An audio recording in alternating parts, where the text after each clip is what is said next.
Infusing daily training miles with a little bit of faster stuff, a great shoe that combines both those two worlds together. Today we are talking about the all-new Mizuno Neo Zen 2. What we will go through in this video is who this shoe is for, the specs of this shoe, a few comparisons on the market, a few final thoughts as well after that. But getting straight into it, who this shoe is for. Like I said in the start of the video, this shoe is kind of infusing those easy daily training, recovery kilometers with some faster stuff, with a foam that, if you do want to go that little bit faster, it will help you pick it up. It's not a completely dead EVA. It's not something that you just use for recovering kilometers and that's it. It's a great shoe that, you probably wouldn't do a threshold session or anything faster than, steady in, but you can still pick it up to steady if you are wanting it. Jumping into the specs of the shoe, we're looking at 40 millimeters of foam in the heel down to 34 in the forefoot for a 6mm heel pitch. The midsole makeup of this shoe is Mizuno Energy Next, and it is a nitrogen-infused EVA. So how does this differ from the V1? The V1 saw a very similar stack height, a very similar heel pitch as well, but the midsole compound was a little bit funner. And I'm sure a lot of people will agree with me in saying that the V1 was super fun. It was definitely not as stable as the V2, but it was really fun, really bouncy, really lightweight. And that's because it was a nitrogen-infused TPU and not a nitrogen-infused EVA. So obviously EVA, not as fun as TPU, but then you add that nitrogen to it as well. It does give it that little bit of a fun factor. Now the nitrogen-infused TPA, the feedback that I got from Mizuno was that it was just too unstable.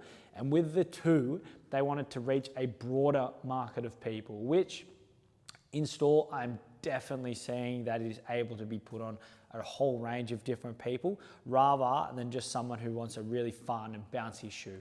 The nitrogen-infused EVA, it does compress and it is super, super soft, but it's not as soft as what it was in the V1, meaning that you are compressing it as much and really falling through that medial side.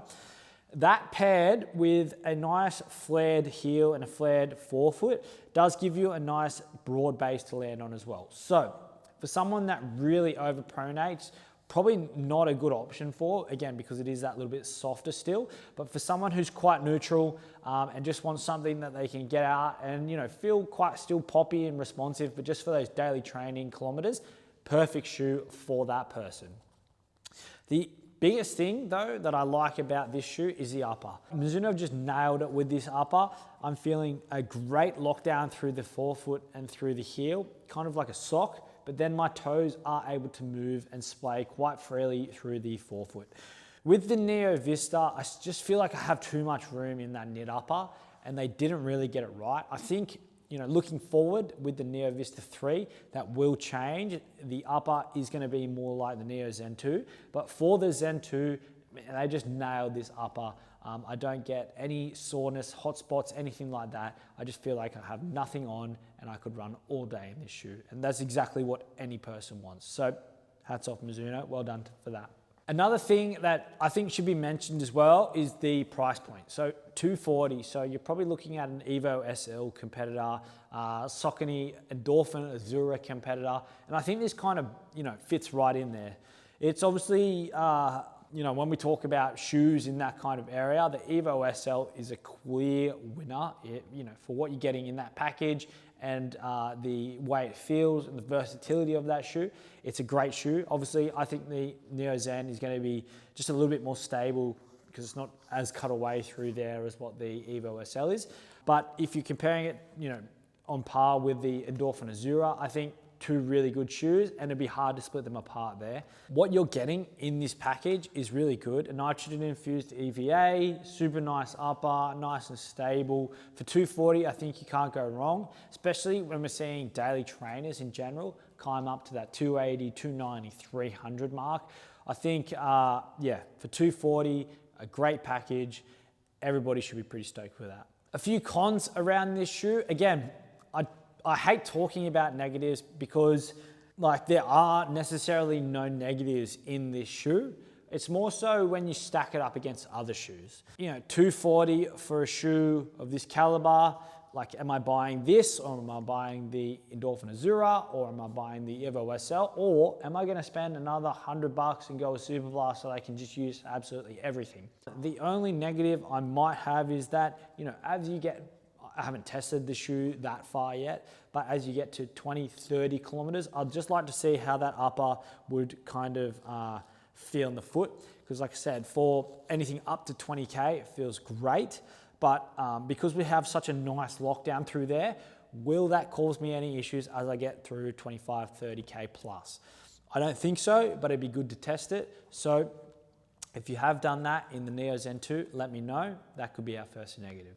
Another negative that I do see a little bit online and from a bit of feedback from people that have ran in the Neo Zen 1 is just a change in midsole.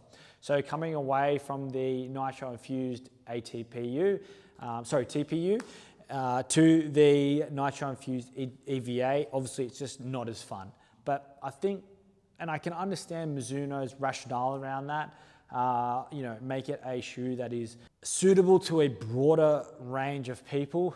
And it does make the shoe more stable as well. So I can understand it. Obviously, for me, that generally doesn't have any issues with stability in a shoe and kind of just wants a fun shoe, it's not going to be as fun. But from a store owner point of view, I can see why they have done that. And I think it's a great thing for a broader range of people. But it is going to cut out, you know, that fun element for the people that have coming from the Neo Zen 1 and looking for the same in the Neo Zen 2. So a few other comparisons that would compare with the Neo Zen 2. Listed them off before, but you're looking at the Evo SL as the main competitor, and then the Saucony Endorphin Azura as another competitor as well. Both those shoes use a super foam from their respective brands. So you've got the Live Strike Pro in the Evo SL, and then the Power Run PB in the Endorphin Azura. I think when we're comparing all those shoes together, it's more so a feel thing. They all feel completely different. The Evo SL would feel, you know, super light, not too soft, but not firm either, and quite bouncy. The Endorphin Azura has a nice rocker through the forefoot, really responsive, definitely that little bit firmer. And then here you're getting a nice stable ride that is a little bit softer. So I think, like I said, we can compare them all, but generally, you know, depending on what that person likes, they'll gravitate towards that shoe. So some final thoughts on the Neo Zen. For the price you're paying for this shoe and the package you get, if you're just looking for a daily trainer that can get into that steady state zone as well and nothing more, I think it's a great shoe. You'll be able to rinse this shoe and still get, you know, 600 to 800 kilometers out of it and it still be safe. I think if you don't expect too much from this package, and you know you don't expect it to be a Super Blast, it's going to live up to, you know, what you're paying it for and what you're going to be using it for. So for the price you're paying for it, I think it's a great package. And if you're after that daily training shoe that you can take for a slightly steady run, you know, last few kilometers of the run harder type thing, I think you're going to be very thrilled with what you're getting in this package. If you want to try this shoe on and compare it to all the other competitors we talked about in this video, come and visit us in store in Wollongong or shop online at www.runhavoc.com. See you in the next video.